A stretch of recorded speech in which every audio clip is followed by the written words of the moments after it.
दिदू पिल्या अरे काय करायला बा तुला काय आहे का बहिणीची काळजी? मला आईस्क्रीम खावायला लागले. मी डाएटवर आहे.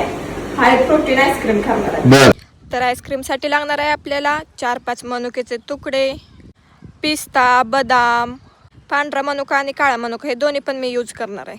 आपल्याकडे जे काही ड्रायफ्रुट्स उपलब्ध असतील त्यातून आपण हे आईस्क्रीम बनवू शकतो. त्यानंतर खजूर म्हणजे डेट्स पण घेतले मी. आणि हे मी आईस्क्रीम माझ्यासाठी बनवत होते तर मी ओट्स पण त्यामध्ये ॲड करणार होते. तुमच्याकडे हे ओट्स अवेलेबल नसतील तर जे आपल्या मार्केटमध्ये भेटतील ते पण ओट्स आपण घेऊ शकतो.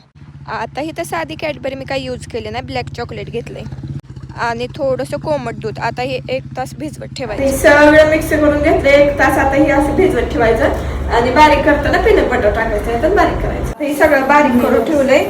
डार्क चॉकलेटचा 1-2 तुकडा टाकले त्यात. आता हे फ्रीजमध्ये 2 किंवा 3 तास ठेवायचं. बघू कधी बनते. आता फ्रीजमध्ये 3 तास ठेवून झाल्यानंतर आपलं आईस्क्रीम रेडी झालंय. चला तर मग रेसिपी कशी वाटली कमेंट करून नक्की सांगा.